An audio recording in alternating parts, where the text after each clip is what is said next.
I have neither read the Gita, nor the Vedas, nor the Upanishads, nor even the Yoga Sutra. তোর গুরুকে কোথায় থাকে?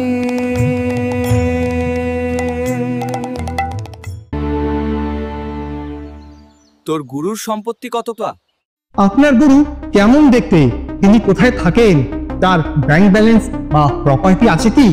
এই প্রশ্নটা আজকাল অনেকেই করছেন, কিন্তু আসল প্রশ্নটা হওয়া উচিত ছিল যে আপনার গুরু ঠিক কি বলেন আপনার আধ্যাত্মিক উন্নতির জন্য, আর আপনি কি সেটা মেনে চলছেন? আজকাল অনেক গুরু বেছে নেন জাগতিক পরিচর্যাকে দেখে, তাই গুরু দেখলেই মাথা নিচু করলেই হয় না।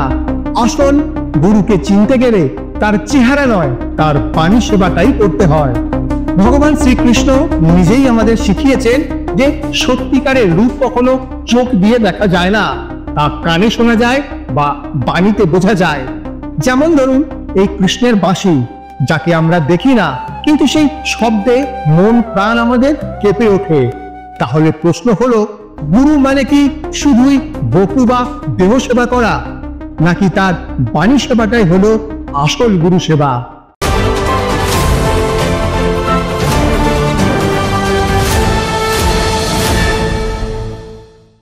গুরু মহারাজের রাতুল চরণে দণ্ডবত প্রণতি জ্ঞাপন করে আজ আপনাদের সামনে আনতে চলেছি বকু সেবা না বাণী সেবা।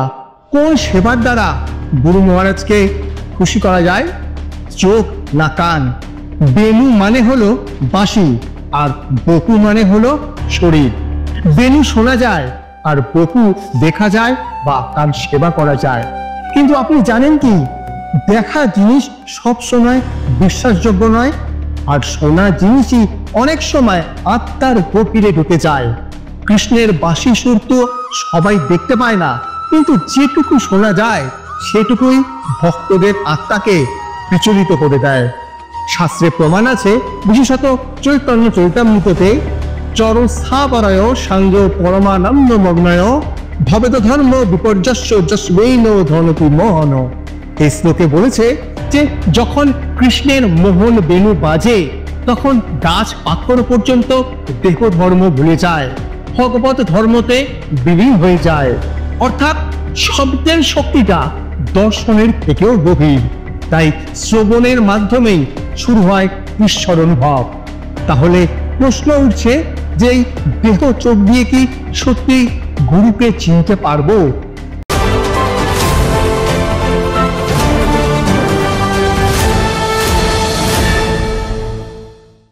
যেমন কংস, জরাসন্ধ, শিশুপাল, তারা কৃষ্ণকে দেখেছিল, কিন্তু কৃষ্ণকে বোঝেনি, কারণ তারা কৃষ্ণের মুখের কথা কোনো প্রাধান্যই দেয়নি, তার ফিলোসফিকে বোঝার চেষ্টাই করেননি। শুধু রূপ দেখলে হৃদয় জাগে না, শ্রবণ ছাড়া কৃষ্ণের রূপকেও বোঝা যায় না। তাই যারা শুধু আচার্যের আচরণ, তার মুখ, তার রাগ বা পোশাক থেকে বিচার করছেন, তারা খুব সহজেই বিভ্রান্ত হয়। শাস্ত্রে প্রমাণ আছে, বিশেষত হরিভক্তি বিলাসে, আচার্যং মা বিজ্ঞানিয়ত নব মান্যতে করিচিত ন মর্ত বুদ্ধ শিরতে সর্বদেবময় গুরু। গুরুকে সাধারণ মানুষ মনে করো না, তিনি তো অপ্রাকৃত। তাহলে যারা গুরুর কথায় কান না দিয়ে শুধু দেহ সেবা দেখছে, তারা কি দেখছে আসলে?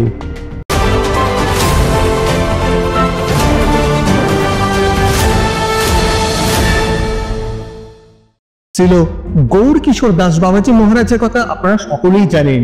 তার বাইরের আচরণ দেখে অনেকেই তাকে অনুকরণ করতে গিয়ে শ্মশানে বসেছে, কেউ বা তার মতো মৃতের জামা কাপড় পরে বসেছে আর বলেছে এই বোধহয় তার বৈরাগ্যের অনুভূতি হলো। কেউ বা ভক্তি বিনোদ ঠাকুরকে ঘর ছাড়ার অনুকরণ করতে গিয়ে বিপদে পড়েছে। এইসব দেহ দৃষ্টির ফল, বাণী না শুনে শরীরের অভিনয় করা। চৈতন্য চরিতামৃততে আমরা পাচ্ছি যে মার্জন করিয়া হৃদয় শ্রবণে হয় শুভারম্ভ।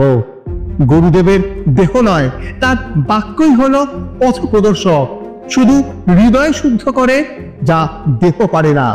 তাহলে কি শুধু রূপ নয়, রূপের আগে দরকার কান।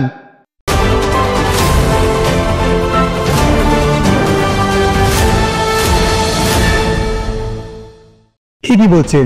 আপনি কি জানেন যে প্রথম যখন গুরু আপনার কানে গুরু মন্ত্র দান, আর সেটাই হয় বেণু বাদন।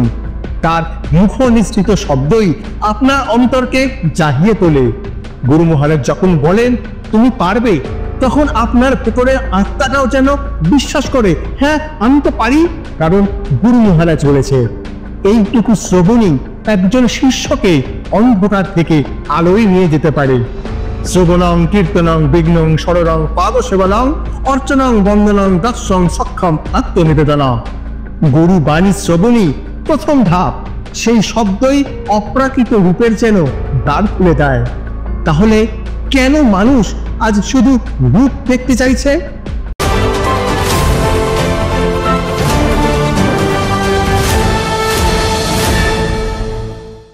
চৈতন্য মহাপ্রভুকে অনেকেই দেখে বলেন তিনি তো একজন ভাবুক, একজন সমাজ সংস্কারক মাত্র।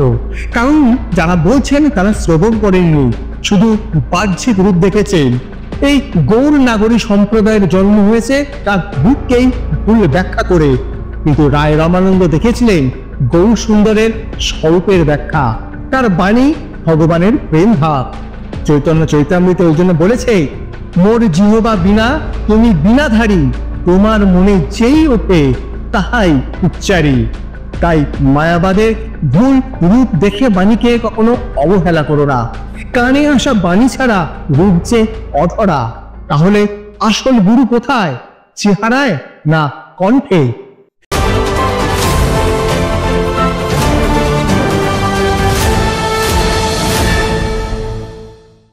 যদি কোনোদিন মনে হয় যে গুরুর কথা, তখন যেন কর্ণই চক্ষু প্রস্তুত করিবে। বাণী বপু দেখাইবে, বাণী বপুর সন্ধান দেয় এবং বপু রূপে প্রকটিত হন। শাস্ত্র বলে যদি শ্রুতি ও স্মৃতি দ্বন্দ্ব করে তাহলে শ্রুতিটাই বড়। কৃষ্ণের ন্যায় কৃষ্ণের প্রকাশ বিগ্রহ শ্রী গুরুপাদ পদ্ম আচার্যই তার বাণীকে বড় রূপে ধরো বা গুরু রূপে ধরো।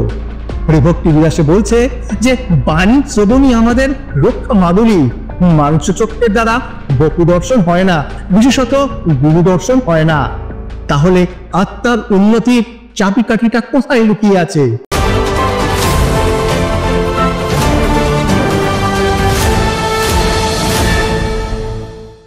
এই দেহ চোখে কৃষ্ণকে দেখতে পারে না, তাই গুরুদেব কানে যে মন্ত্র দেন সেই শব্দই হচ্ছে আমাদের রক্ষাকর্তা। এই বাণী আমাদের নৌকা। যারা শুনতে শুনতে ক্লান্ত হয়ে শোনাটা বন্ধ করছেন তারা কখনো গুরু রূপ বুঝবে না। শ্লোক হিসাবে বলি, সাধু সাবধান, বাণীর শরণাপন্ন তারাই হয়, আর আমরা সেই বাণীরই শরণাপন্ন হয়ে পথের প্রদর্শক হিসাবে আমরা চলতে সাহায্য করে। তাই অপ্রাকৃত সরস্বতীতেই আকৃষ্ট থাকিও। কান খুলে দাও, চোখ আপনা আপনি খুলবে। এই জন্যেই শ্রী ব্যাসদেব অর্চ বিষ্ণু শিলাধীন ও শ্রী রূপগোস্বামী প্রভু ন প্রাহিত মৃত্যু ভজন রহস্য পশ্চে শ্লোকের দ্বারা আমাদের সাবধান করেছেন। বকু বঙ্কিম বলিয়া আমাদের বিষ্ণুর অর্চাবতারে শিলাবুদ্ধি, গুরুতে নরবুদ্ধি, বৈষ্ণবে জাতিবুদ্ধি এবং বিষ্ণুর পাদদক্ষে জলবুদ্ধি, কিংবা হয়তো গুরু বৈষ্ণব বা আচার্যের নানা প্রকার বপুগত দোষ কল্পনা করিয়া তাহাদিগকে কামী, ক্রোধী, লোভী, প্রতিষ্ঠাকাঙ্ক্ষী, মাৎসর্য পরায়ণ প্রভৃতি কল্পনা করে থাকি।